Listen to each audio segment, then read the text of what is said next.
ଚାଲନ୍ତୁ ଶୁଣିବା ଗୋଟେ ସୁନ୍ଦର ଗପଟିଏ। ବୁଦ୍ଧି ଥିଲେ ଉପାୟ ମିଳେ। ଥରେ ଘରମଣି ଜଙ୍ଗଲରେ ଚାଲୁ ଚାଲୁ ବାଟବଣା ହୋଇଗଲା। ହଠାତ୍ ତା ସାମ୍ନାରେ ମହାବଳ ବାଘ ହାଜର ହୋଇଗଲା। ଘରମଣିକୁ କହିଲା, ମୁଁ ତତେ ଖାଇବି। ଘରମଣି ବହୁତ ଡରିଗଲା, ହେଲେ ବୁଦ୍ଧି ଖଟାଇ ଏକ ଉପାୟ ପାଞ୍ଚିଲା। ବାଘକୁ କହିଲା, ଆପଣ ହେଲେ ରାଜା, କେତେ ଜୀବଜନ୍ତୁ ଖାଇ ମୁହଁ ଦାନ୍ତ ଅସନା ହୋଇଯାଇଥିବ। ଆପଣ ଯାଆନ୍ତୁ, ପ୍ରଥମେ ଝରଣା ପାଣିରେ ମୁହଁ ଧୋଇବେ ଏବଂ ଝରଣା କୂଳରେ ମୁଗୁନି ପଥରରେ ଦାନ୍ତକୁ ବଜେଇ ଆସି ମୋତେ ଖାଇବେ। ଠିକ୍ କହିଲୁ, କହି ବାଘ ଯେମିତି ଝରଣା କୂଳକୁ ଯାଇଛି, ଘରମଣି ଛୁ ମାରିଲା। ହେଲେ ଯାଇ ଯାଇ ସନ୍ଧ୍ୟା ହୋଇଗଲା ଏବଂ ଘରମଣି ଗୋଟିଏ ଗୁମ୍ଫାରେ ଆଶ୍ରୟ ନେଲା। ସେଇଟା ଥିଲା ସିଂହର ଘର।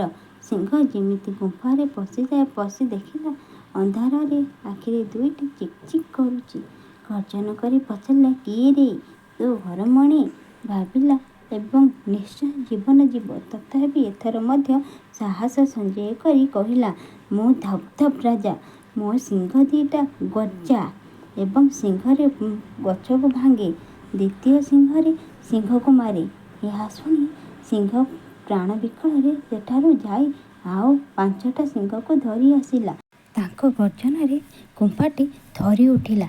ଘରମଣି ଛାତିକୁ ଦମ୍ଭ କରି କହିଲା, ଏ ସିଂହ, ତୋତେ 10ଟା ସିଂହ ଆଣିବାକୁ କହିଥିଲି, ତୁ କ'ଣ 5ଟା ଆଣିଛୁ?